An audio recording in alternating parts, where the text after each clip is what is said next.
पहले 2008 का euro. Rule Europe. They are the champions. और ठीक उसी के बाद 2012 साल में एक और यूरो। और 2010 साल में आया था स्पेन नेशनल फुटबॉल टीम के हिस्ट्री का सबसे बड़ा moment, the world cup. Spain के गोल्डन जनरेशन जो कि 2008 से 2012 के बीच कोच विसेंते देल बोस्के के साथ आए थे। इस टीम में कैसिलो जैसा गोलकीपर प्लस कैप्टन, उसी के साथ साथ यंग सर्जियो रैमोस, जेरार्ड पीके, कार्लोस पुयोल, जॉर्डी अल्बा, जेवी मार्टिनेज जैसे डिफेंडर्स थे, जिनके साथ फर्नांडो टोरेस, डेविड विया, पेड्रो रोड्रिगेज और जेसूस नवास जैसे फास्ट एंड टेक्निकल फॉरवर्ड्स भी थे। और इन्हीं के साथ साथ अभी तक की फुटबॉल हिस्ट्री की one of the best midfield lineup शाबी, Iniesta, Xabi Alonso, Sergio Busquets जैसे मिडफील्डर्स थे इस टीम में। स्पेन की इस जनरेशन ने मॉडर्न फुटबॉल को सिखाया था कैसे मिडफील्ड से मैच नहीं एक टूर्नामेंट जीत सकते हैं। हालांकि 2012 के बाद से इस टीम का डाउनफॉल धीरे धीरे शुरू हो गया था। Even they lost against Netherland 5-1 in 2014 World Cup group stage. और यहीं पर ही ख़त्म नहीं हुआ था। उसके ठीक एक मैच बाद वो चिली से 2-0 के स्कोर लाइन से हार गए थे और वर्ल्ड कप से बाहर हो गए थे। और एक शॉकिंग फैक्ट ये है, 2010 के वर्ल्ड कप स्क्वाड में जो प्लेयर्स थे, उस प्लेयर में से 90% प्लेयर्स 2014 के वर्ल्ड कप स्क्वाड में भी थे। क्लियरली देखा जा सकता था प्लेयर्स के बढ़ते एज के लिए वो ओपोनेंट के साथ ठीक से कॉम्पीट नहीं कर पा रहे थे। बट क्या एजिंग एक लौटा प्रॉब्लम था? जी नहीं। न्यू प्लेयर्स को स्क्वाड में ऐड करने के बाद भी स्पेन की ये टीम दूसरे फुटबॉल जायंट के साथ ठीक से कॉम्पीट नहीं कर पा रही थी। And the main problem was the style of play they are playing at that time. Spain की फुटबॉल 2008 से 12 तक अपने टिकी टाका स्टाइल फुटबॉल के लिए इतना सक्सेसफुल हुआ था, लेकिन दूसरे दिख वर्ल्ड एडप्ट करना सीख रहा था, like high pressing, counter attack, physical dominance play. दूसरे दिख स्पेन ने अपना टिकी टाका स्टाइल ऑफ फुटबॉल को साथ में लेकर चलने की कोशिश की, जिसकी वजह से स्पेन ने 2016 से 2024 तक एक डार्क फेस का सामना किया था। और ठीक उसके ही बाद विसेंते देल बोस्के, जिस मैनेजर के अंडर स्पेन ने अपना गोल्डन पीरियड स्पेंड किया था, उन्होंने 2016 साल में स्पेन नेशनल टीम की कोचिंग छोड़ दी। और ठीक उसके बाद स्पेन ने एक के बाद एक मैनेजर चेंज किए, जिसके अंदर थे Julen Lopetegui, Fernando Hierro, Luis Enrique, Roberto Moreno. लेकिन कोई भी मैनेजर स्पेन नेशनल टीम को वो रिजल्ट नहीं दे पा रहे थे। प्रॉब्लम क्या था? प्लेयर्स नहीं, मैनेजर नहीं, वो भी नहीं। प्रॉब्लम था एवोल्यूशन। और एवोल्यूशन लेके आए लुइस दे ला फोंदे 2022 साल में। तो कैसे लुइस दे ला फोंदे ने करंट टाइम में इतना पॉजिटिव पॉइंट और सक्सेस अचीव किया, जो कि अच्छे से अच्छे मैनेजर नहीं कर पाए?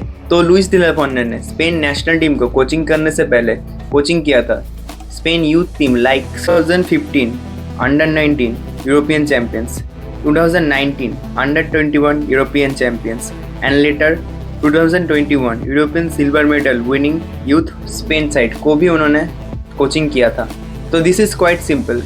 दे ला फोंदे जानते थे स्पेन में टैलेंट की कोई कमी नहीं है, और अभी वो जिस प्लेयर्स को स्पेन नेशनल टीम में कोचिंग कर रहे हैं, उन्हीं प्लेयर्स को उन्होंने बहुत ही यंग एज से कोचिंग की है। दिस की factor makes difference from another managers. जहाँ पर दूसरे मैनेजर्स स्पेन की ओल्ड स्टाइल ऑफ फुटबॉल को आगे बढ़ाना चाहते थे, वहीं पर दे ला फोंदे अपने प्लेयर्स को जानते थे। उन्होंने अपने प्लेयर्स को अपने तरीके से खेलने दिया। टेक्निकल सुपरिटी को बीच में रखते हुए उन्होंने फिजिकल प्ले, विंग और फुल बैक प्ले को अपने खेल का पार्ट बनाया। यही था दे ला फोंदे का सिंपल इवोल्यूशन। उसके बाद तुम रिजल्ट देख ही सकते हो। स्पेन ने 2024 यूरो में अपने ग्रुप स्टेज में अनबीटन रह के उसके बाद सेमीफाइनल में फ्रांस को 2-1 हरा के, और ठीक उसी के बाद फाइनल में इंग्लैंड को भी 2-1 हरा के दे बिकम यूरोपियन चैंपियंस। तो स्पेन की ये टीम करंट टाइम में वर्ल्ड की one of the best team है, और इनके करंट टाइम के रिकॉर्ड इनको वर्ल्ड कप के वन ऑफ द फेवरेट्स बना देती हैं। But it don't guarantee them the world cup, क्योंकि वर्ल्ड कप एक अलग स्टेज है। और इस साल के वर्ल्ड कप में 48 टीम खेलने वाली है, जिसके वजह से ये वर्ल्ड कप और भी मुश्किल होने वाला है। हालांकि स्पेन की फुटबॉल टीम की बात करें तो इस स्क्वाड में आपको एक्सपीरियंस और यंग प्लेयर्स का एक बेहतरीन कॉम्बिनेशन देखने को मिलेगा। इस टीम में आपको Rodri, Mikel Merino, Fabian Ruiz, Morata, Unai Simon जैसे एक्सपीरियंस प्लेयर दिखेंगे। और ठीक दूसरी तरफ निको विलियम्स, लामिन यामाल, पाउ गोबासे, पेद्री, गावी, फार्मिन लोपेस और ड्यून ह्यूजन जैसे यंगस्टर दिखने को मिलेंगे। स्पेन के लिए इस टीम में और एक नया पॉजिटिव पॉइंट है प्रॉपर नंबर 9 का होना।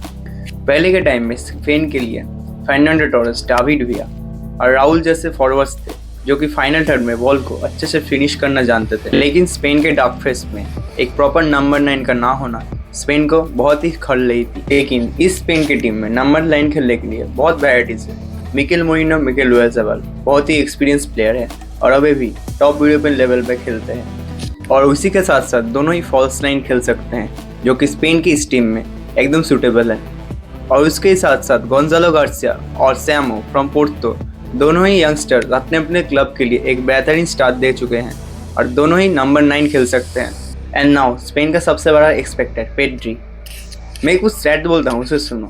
Most successful progressive passes, most successful passes in final third, highest distance cover in the opposition half, and also he block the most shortest and passes, most successful ball recoveries against the player. He is Pedri Gonzalez.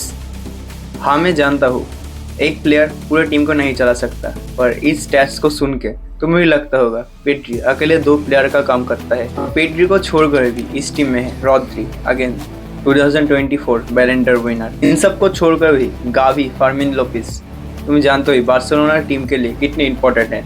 और उनको भी छोड़कर Fabian Ruiz इस साल की trouble winner PSG team के एक बहुत ही इंपॉर्टेंट पार्ट है।